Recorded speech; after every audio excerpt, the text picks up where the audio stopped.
Hello everyone, welcome back to our channel సిరీపల్స్. Indian aviation హిస్టరీలోనే 12th June black డేగా చెప్పుకోవచ్చు.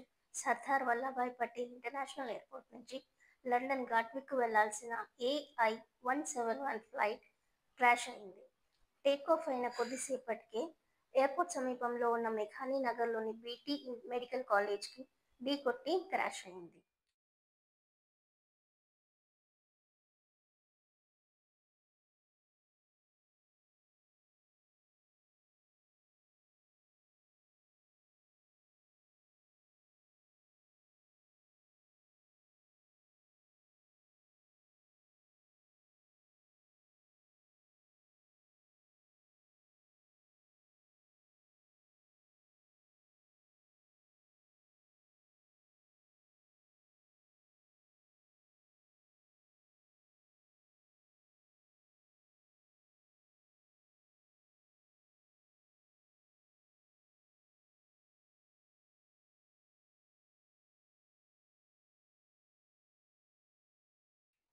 ఎయిర్ ఇండియా అఫీషియల్ రిపోర్ట్ ప్రకారం ఆ ప్లేన్లో మొత్తం 242 మంది ఉన్నారు.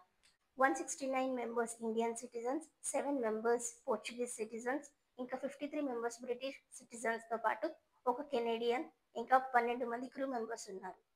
ఈ ప్లేన్ మధ్యాహ్నం 1:10 టేకాఫ్ అవ్వాల్సి ఉండగా డిలే అయ్యి 1:38 టేకాఫ్ అయ్యింది. టేకాఫ్ అయిన కొద్ది క్షణాలకి అంటే 1:45 ఇది క్రాష్ అయ్యింది. ఇంత పెద్ద ప్రమాదానికి గల కారణాలను తెలుసుకోవడానికి AAIB aircraft accident investigation bureau రంగంలోకి దిగింది. ఇది Indian official agency under civil aviation. వీరితో పాటు తమ బృందాలను కూడా ఇండియా పంపుతున్నట్టు బ్రిటిష్ ప్రధాని ప్రకటించారు. వారితో పాటు అమెరికా కూడా తమ బృందాలని ఇన్వెస్టిగేషన్ కోసం ఇండియా పంపుతుంది. ఈ ఫేటల్ ఎయిర్ క్రాష్ రెసిడెన్షియల్ ఏరియాలో జరగడం వల్ల మృతుల వివరాల గురించి ఇంకా అఫీషియల్గా ప్రకటించలేదు. సుమారు 300 మందికి పైగా మరణించి ఉంటారని ప్రాథమికంగా అంచనా వేశారు. విమానం క్రాష్ అయిన బీటీ మెడికల్ కాలేజ్లో 24 మంది మెడికోలు మృతి చెందారని, ఇంకా 50 మంది హాస్పిటల్లో చికిత్స పొందుతున్నారని ప్రాథమికంగా ప్రకటించారు.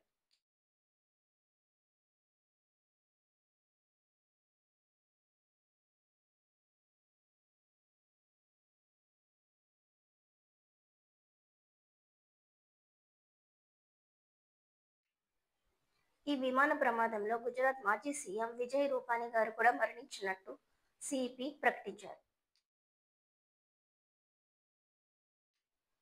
ఈ ప్లేన్ క్రాష్ ఘటనలో కేవలం ఒకే ఒక్క ప్యాసింజర్స్ రమేష్ విశ్వాస్ గారు బయటపడ్డారు. ఎమర్జెన్సీ ఎగ్జిట్ ద్వారా తన ప్రాణాలను దక్కించుకున్నట్టు ఆయన తెలిపారు. తనతో పాటు ఆయన సోదరుడు కూడా అదే ప్లేన్లో ఉన్నట్టు ఆయన జాడ తెలియలేదని ఆయన చెప్పారు.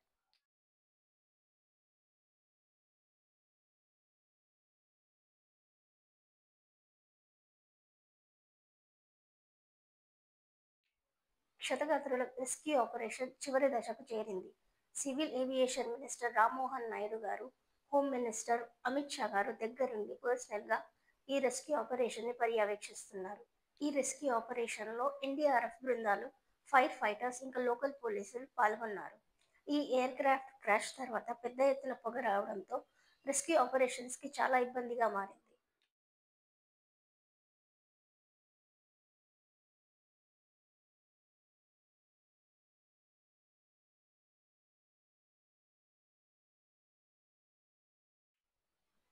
క్రాష్ ఏరియా నుండి సివిల్ హాస్పిటల్ వరకు గ్రీన్ ఛానల్ ఏర్పాటు చేసి ఇంజురీస్కి తగిన వైద్య సహాయం అందించారు. ప్రపంచమంతా ఇప్పుడు ఈ క్రాష్ గురించే మాట్లాడుకుంటున్నారు. ఇంత పెద్ద దుర్ఘటన ఎందుకు జరిగిందనే దాని గురించి ఆలోచిస్తున్నారు. ఇది Boeing 787 Dreamliner aircraft. This is one of the most safest and safest aircraft. 2014లో ఎయిర్ ఇండియా దీన్ని కొనుగోలు చేసింది. బోయింగ్ సంస్థ సుమారు 1000 ఎయిర్క్రాఫ్ట్స్ని మ్యానుఫ్యాక్చర్ చేసింది ఇప్పటి వరకు. మన దగ్గర 27 ఎయిర్క్రాఫ్ట్స్ ఉన్నాయి. ఈ ఎయిర్క్రాఫ్ట్లో మొత్తం 300 సీటింగ్ కెపాసిటీ ఉంటుంది. బిజినెస్ క్లాస్ ఇంకా ఎకనామీ క్లాస్గా డివైడ్ అయి ఉంటుంది. బోయింగ్ చరిత్రలోనే ఇది బెస్ట్ సెల్లింగ్ ఎయిర్క్రాఫ్ట్. ఇది ఒకేసారి 13,000 కిలోమీటర్లు ప్రయాణించగలదు. దీన్ని స్పెషల్ టెక్నాలజీ వల్ల 25% తక్కువ జెట్ ఫ్యూయల్ని కన్జ్యూమ్ చేస్తుంది. క్రాష్ జరిగే సమయానికి ప్లేన్లో దాదాపు 58,000 లీటర్ల ఫ్యూయల్ స్టాక్ ఉంది. దానివల్ల కూడా మృతుల సంఖ్య బాగా పెరిగింది. క్రాష్ జరిగే కొన్ని సెకండ్ల ముందు పైలట్ ఏటీసీకి మేడే కాల్ ఇచ్చారు. ఎమర్జెన్సీ టైంలో పైలట్ మేడే మేడే మేడే అనే ఇండికేషన్ని ఏటీసీకి పంపిస్తారు. దీని ద్వారా ఫ్లైట్ ఏదో గ్రేవ్ డేంజర్లో ఉందని ఇండికేషన్. ఇది ఒక ఫ్రెంచ్ పదం. దీన్ని 1960 నుంచి వాడుతున్నారు. ఈ మేడే అలర్ట్ రాగానే ఇమీడియట్ ల్యాండింగ్ క్లియరెన్స్ ఇస్తారు. పైలట్ మేడే కాల్ చేశాక ఏటీసీ స్పందించేలోపే ఫ్లైట్ క్రాష్ అయింది. అంత టైం కూడా లేకపోయింది. ఈ విమాన బాధితులను ప్రధాని మోదీ, అమిత్ షా సివిల్ హాస్పిటల్లో పరామర్శించారు. వారు త్వరగా కోలుకోవాలని ఆకాంక్షించారు.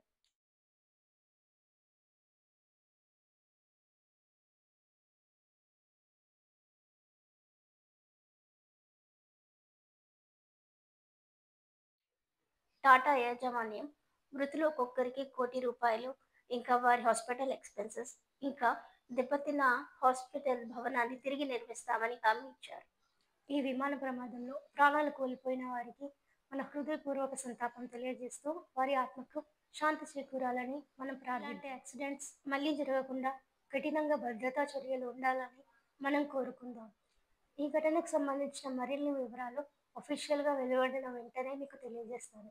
ఇలాంటి మరెన్నో వీడియోస్ కోసం please subscribe to my channel Siri pulse. Bye everyone.